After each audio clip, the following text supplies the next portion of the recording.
Residents of northwest England swept up broken bricks, shattered glass, and burned plastic after protesters clashed with police outside a mosque where 3 girls were fatally stabbed.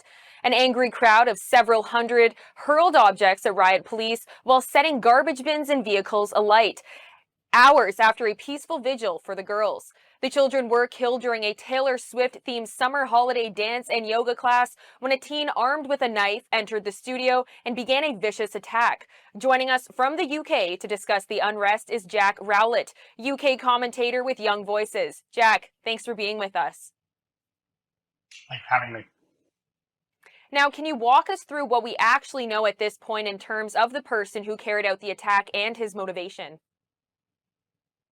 Yeah, so this goes back to the attack, as you mentioned, which was on Monday, a really senseless attack on some young children at a Taylor Swift-themed dance class in Southport in the UK, which is not too far from the city of Liverpool.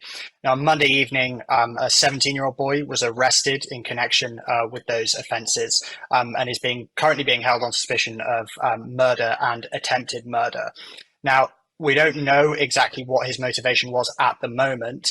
The police are saying that they're not currently investigating terror motivation or any other form of religious motivation, and they think that he acted alone in carrying out this senseless atrocity.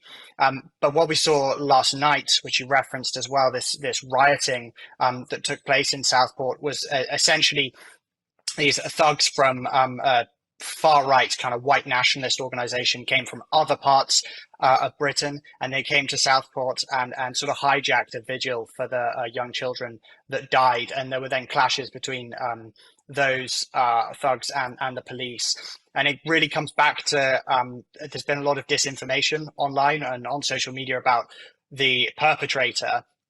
There was disinformation spread that he was potentially an asylum seeker, that he had come to the UK from another country.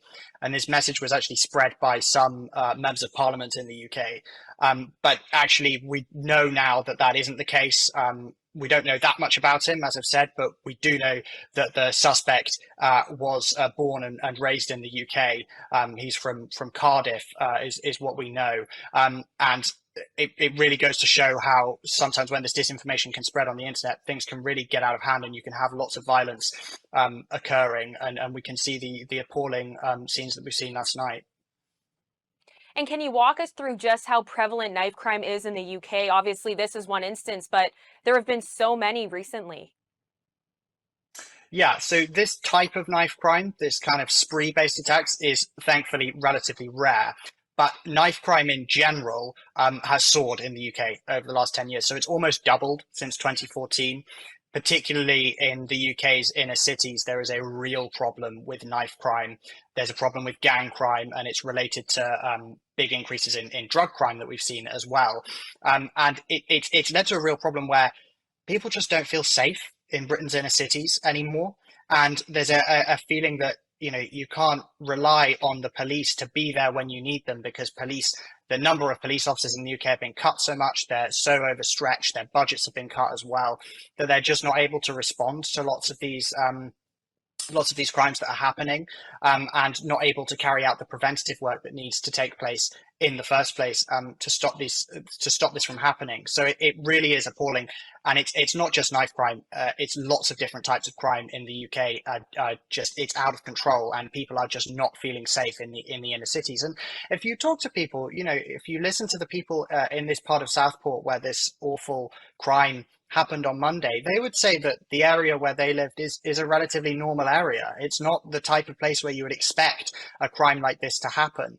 And so there's also this feeling that you just don't know where these crimes are going to happen anymore, that Britain is almost so broken in a sense that these crimes are just popping up all over our cities with no real rhyme or reason.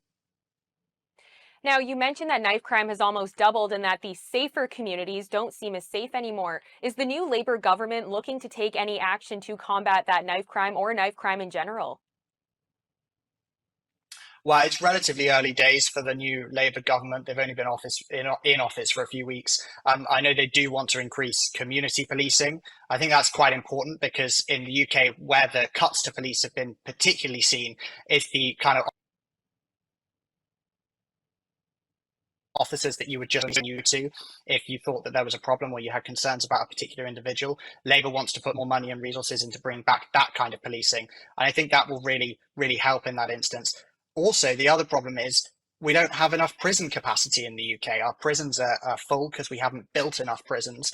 And so we're having to release offenders from prison early in order to make space for new prisoners. And one thing the Labour government does want to do there is they are planning a programme of building new prisons and overruling local opposition to building new prisons, so that we've actually got a place to put these people when we catch them and bring them to justice. Jack, thank you so much. Thank you.